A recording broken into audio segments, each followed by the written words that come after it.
మాజీ పార్లమెంటు సభ్యుడు, senior politician Undavalli Arun Kumar గారు లేవనెత్తినట్టుగా, ఉభయ తెలుగు రాష్ట్ర ప్రభుత్వాలు రామోజీరావు గారి నేతృత్వంలో ఉన్నటువంటి మార్గదర్శి చిట్ ఫండ్స్ పైన ఉన్నటువంటి కేసులో ఇంప్లీడ్ కావాల్సిన అవసరం అయితే ఉంది.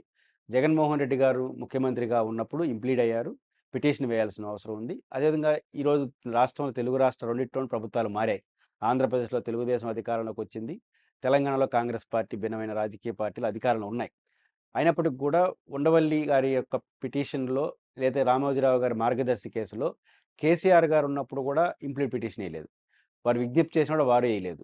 ఇప్పుడు రేవంత్ రెడ్డి గారు కూడా వేయట్లేదు. తెలుగుదేశం పార్టీ ఆల్రెడీ జగన్మోహన్ రెడ్డి గారి ప్రభుత్వం వేసిన పిటిషన్ పైన నెక్స్ట్ స్టెప్ ఏం తీసుకుంటుందో తెలియదు. అయితే ఎవరు ఏమి చేసినా 2 అంశాలు ప్రధానంగా ఉండవల్లి అరుణ్ కుమార్ గారు లేవనెత్తిన అంశాలు ఈరోజు ప్రజల్ని ఆలోచింపజేస్తున్నాయి. నెంబర్ 1, చట్టం అందరి ముందు సమానులే అవునా? కాదా? ఇది మౌలికమైన ప్రశ్న ఉండవల్లి అరుణ్ కుమార్ గారు చెప్తుంది.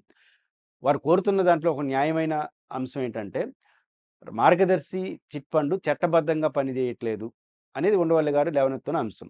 చట్టబద్ధంగా పనిచేస్తుందా? లేదా? అని ప్రభుత్వాన్ని అడుగుతున్నాడాయన. తను చట్టబద్ధంగా పనిచేయట్లేదని కేసేశాడు. పని చేస్తుంది అనుకుంటే ప్రభుత్వాలు పని చేస్తున్నాయని చెప్పండి. పని చేయలేకపోతే పని చేయలేదని చెప్పండి. ఈ 2 చెప్పడానికి కూడా ప్రభుత్వాలు సిద్ధం కాకపోవడం అనేది మాత్రం చాలా అభ్యంతరకరం. దీనిపైన ఆయా రాష్ట్ర ప్రభుత్వాలు తమ వైఖరి చెప్పాల్సిన అవసరం ఉంది.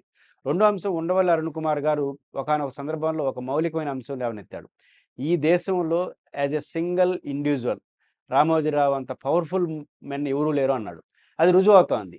బీఆర్ఎస్‌కి తెలుగుదేశం పార్టీకి అనుకూలం రామోజీరావు గారు అని ఒక చర్చ ఉంది. కానీ బీఆర్ఎస్ తెలుగుదేశానికి పూర్తి ఉల్టా. కానీ బీఆర్ఎస్ పార్టీ అధికారంలో ఉన్నప్పుడు కూడా ఇంప్లీడ్ పిటిషన్ ఏయదు. కాంగ్రెస్ పార్టీకి తెలుగుదేశానికి వ్యతిరేకంగా పుట్టిన పార్టీ. కాంగ్రెస్‌కి వ్యతిరేకంగా తెలుగుదేశం.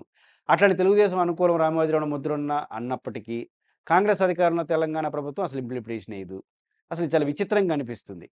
కాబట్టి రామోజీరావు కేసు విషయంలో పలుకుబడి ఉన్నవాళ్ళు లేదా మీడియా సంస్థలు నడిపేవాళ్ళు ఏం చేసినా కరెక్ట్ అనే మెసేజ్ వెళ్తే మాత్రం ఈ సమాజానికి నష్టం వస్తుంది. కాబట్టి ఖచ్చితంగా ఉండవల్లి అరుణ్ కుమార్ గారు ఏదైతే లేవనెత్తారో ఆ అంశాలపైన చట్టబద్ధంగా ఏంటి అనే విషయంలో 2 రాష్ట్ర ప్రభుత్వాలు తమ అభిప్రాయాలు చెప్పాలి. చెప్పకపోతే ఉండవల్లి అరుణ్ కుమార్ గారు చెప్పిన అంశాలన్నీ నిజమని ప్రజలు నమ్మతారు. వాస్తవానికి వారు లేవనెత్తిన అంశాలు సాంకేతికపరమైన అంశం. చట్టం ప్రకారం చిట్ ఫండ్ యాక్ట్ ప్రకారం భారతదేశంలో అమలవుతున్న చిట్ ఫండ్ యాక్ట్ ప్రకారం అలా వసూలు చేయడానికి అవకాశం లేదు. వసూలు చేసిన డబ్బుల్లో రిజర్వ్ బ్యాంక్‌లో సమ్ అమౌంట్ పెట్టాలి. ఈళ్ళు పెట్టట్లేదు. తిరిగి చెల్లింపులు పారదర్శకంగా లేవు. ఈ 3 అంశాలు ఉన్నాయని చెప్పేటప్పుడు ఎందుకని ఓపెన్‌గా చెప్పరు? పైపెచ్చు ఈ కేసు పదే పదే వాయిదాలు పడుకుంటా సుదీర్ఘకాలం ఎలా నడుస్తుంది? ఇది మౌలికంగా ఉండవల్లి అరుణ్ కుమార్ గారు లేవనెత్తింది. చట్టం పలుకుబడి ఉన్న వాళ్ళ చేతిలో లేదా సాధారణ ప్రజలకు ఒకటే అని నిరూపించడమే నా బాధ్యత అని చాలా బాధ్యతాయుతంగా ఉండవల్లి అరుణ్ కుమార్ గారు ముందుకెళ్తున్నారు. కాబట్టి ఉండవల్లి అరుణ్ కుమార్ గారు లేవనెత్తినట్టుగా 2 రాష్ట్ర ప్రభుత్వాలు ఉండవల్లి అరుణ్ కుమార్ గారు చెప్పినట్టు పిటిషన్ వేయాల్సిన అవసరం లేదు. వారు ఏమి నమ్మితే దాన్నే పిటిషన్ వేయాలి. అలా వేయడం ద్వారా రాజకీయాలలో ఒక మంచి సాంప్రదాయాన్ని తీసుకురావాలి. చట్టం ముందు అందరూ సమానరన్న రాజ్యాంగ స్ఫూర్తిని అమలు చేసే విధంగా ముందుకెళ్ళాలి.